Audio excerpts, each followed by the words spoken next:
এখন বাজে হলো রাত্রি 10:45 আর আজকে হচ্ছে কি রবিবার। তো তোমরা নিশ্চয়ই বুঝতেই পারছো আজকে একটা বিশেষ দিন।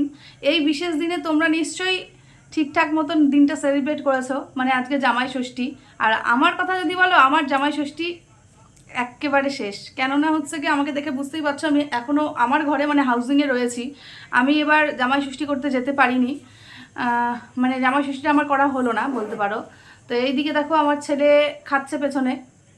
দুপুরে দুপুরে করেছিলাম আমি বিরিয়ানি। সেই বিরিয়ানি মানে আমি যেদিন বিরিয়ানি করব সেদিন আমাকে একটুখানি বেশিই করতে হবে, কেননা আমার ছেলের বিরিয়ানি ভীষণই পছন্দ।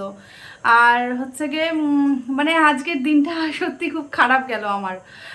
সবাই সবার মতন জামাই ষষ্ঠী সেলিব্রেট করছো, আর আমার মায়েরও তো আমি একটাই মেয়ে, মানে একটাই জামাইকে না দিলে পরে মানে আমাদের মধ্যে একটা রিচুয়ালস আছে, যেটা হচ্ছে গিয়ে জামাই ষষ্ঠীর দিন একটা পূজা করে, ষষ্ঠী পূজা করে নিয়ে তারপরে জামাই নাতি নাতনি মেয়ে যারা যারা আছে ধরো তাদের সবাইকে একটু শার্টের জল, মানে ওই যে পূজা করার যে জলটা ওটা একটু দেয়, আর হচ্ছে গিয়ে হাতে সুতা বাঁধে। কিন্তু ভাই আমার এত দুর্ভাগ্য যে আমি এবারকার জামাই ষষ্ঠীতে যেতেই পারলাম না। কারণ রয়েছে, অবশ্যই কারণ আছে, এমনি এমনি তো যাইনি এরকম নয়। তো হচ্ছে গিয়ে আমরা তো আমাদের ঘরে শিফট হয়ে গেছি, দেখতেই পাচ্ছ আমাদের ঘরেই রয়েছি, সেদিনকেই হয়েছিলাম। তো এইদিকে এই দেখো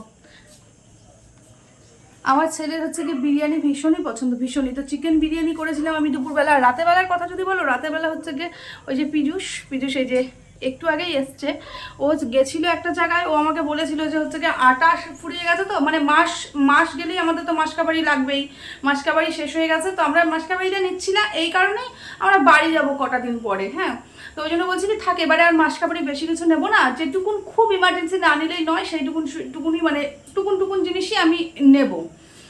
তো আটাটা ফুরিয়ে গেছে, এই যে সেলফগুলো আমি সব মোটামুটি গুছিয়েছি। আর রান্না মানে এই মুহূর্তে আমি ভাত বসালাম মিষ্টি কুমড়ো সেদ্ধ ভাত। আর হচ্ছে কি সকালের দিকে আজকে করেছিলাম একটা সবজি, পুঁই শাক মিক্স সবজি, সেই সবজি দিয়ে মিষ্টি কুমড়ো ভাতে এখন দেওয়া হলো, কেননা অনেকটাই রাত হয়ে গেছে, 10:45, মানে ভাত হতে হতে খেতে 10:30 ধরো।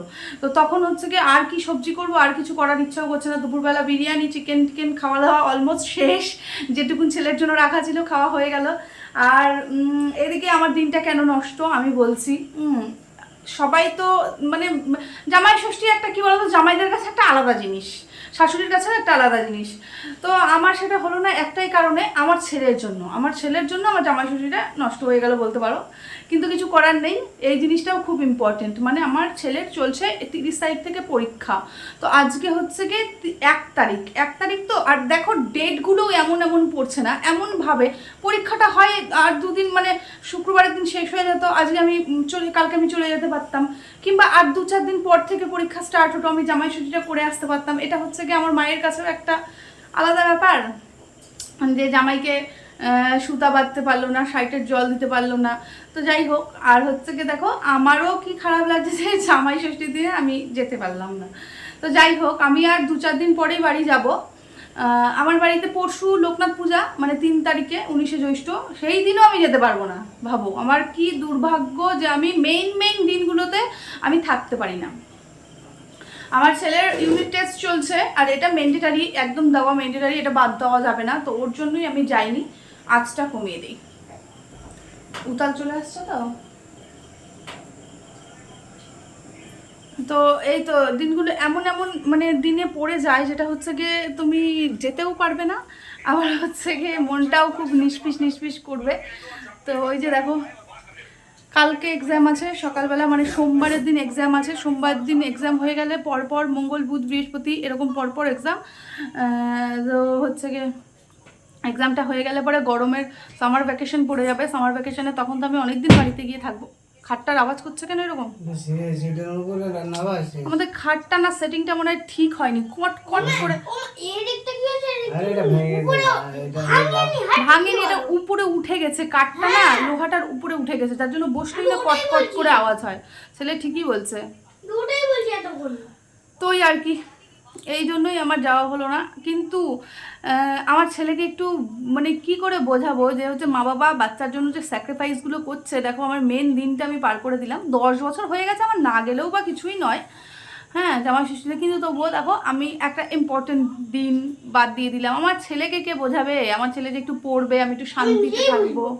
ও ঘন্টা বুঝবি, ঘন্টা যে ওকে একটুখানি ও একটুখানি বুঝবে যে না দেখো মা, বলার দরকার না অবশ্যই বলতে হবে, কেননা হচ্ছে ও সত্যি খুব মানে ওই দেখো তুমি উঠলে আবার কট করে আওয়াজ হলো। এটা কোথাও একটা খাটটা উল্টা পাল্টা ভাবে লাগছে, আমি বললাম তোমাকে কোথাও একটা কিছু একটা ফল্ট হয়েছে, মানে খাটটার কেমন একটা বিকট আওয়াজ হচ্ছে, উঠলে কেউ, শুলে কেউ, মানে বসলে কেউ একটা কেমন যেন আওয়াজ হচ্ছে, ভালো লাগছে না মাথা। তো আমার ঘরটাতে ঢুকে আমার বেশ মজাই লাগছে, আমার ভালো লাগছে। সারাদিন আমি ব্লগটা করিনি এই কারণে আমার মনটা একটু খারাপই ছিল। সব ভিডিও খুলে খুলে দেখছি সবাই জামাই ষষ্ঠীতে যাচ্ছে, আর আমি জামাই ষষ্ঠীতে যেতে পারছি না। একটুখানি খারাপই লাগছে বলতে পারো। তো ভাবলাম না, একটা তো ভিডিও করা উচিত জামাই ষষ্ঠী নিয়ে, তো ওই আর কি।